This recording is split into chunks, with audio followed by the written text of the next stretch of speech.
Most of us have seen and used flush trim router bits before. They're commonly used to trim an overhang, such as laminate on a countertop, or even to route curved shapes using a template.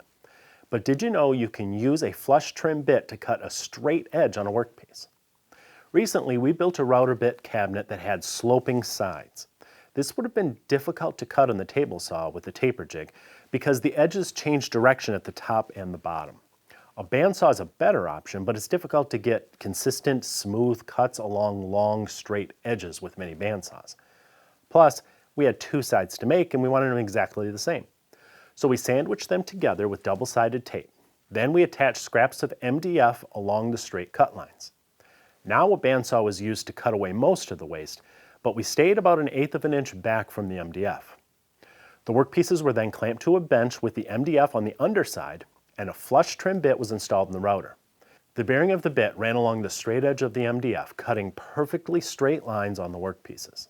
This process was ideal in this situation because the workpieces were oddly shaped and because we wanted to make two identical pieces at once.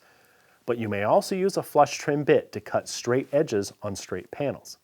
For example, let's say you have to cut a large panel and you can't fit it on your table saw. You can rough cut it with a circular saw, staying just a little bit away from your line. Then clamp a straight piece of wood along the final cut line and use a flush trim bit to clean up the cut.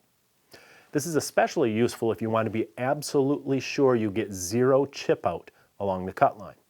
Even a table saw with a good blade can create tiny chips in some species of hardwoods.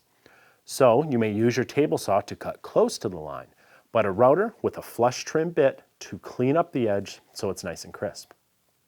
You can do all this with a regular straight flush trim bit, but I highly recommend a spiral downcut bit because the flutes angle toward the bearing end, which push the fibers against the straight edge where they'll be supported and you'll have no chip out whatsoever. There are many uses for flush trim bits, and they may just help you overcome your next challenging woodworking project. I'll link to the ones I use below. See you next time. The Whiteside family has been making router bits in North Carolina for half a century. Their quality is exceptional, their service is fantastic, and I like supporting small family businesses. That's why my cabinet is full of Whiteside bits, and I think yours should be too. Check them out at the link below this video. Wait, don't go yet. If you're new here, please subscribe and remember to ring the bell. I would really appreciate that. Give us a thumbs up, or better yet, leave us a comment. I always read them. And be sure to check out the latest issue of Stumpy Nubs Woodworking Journal. It's always packed with tips, tricks, and tutorials designed to make you a better woodworker.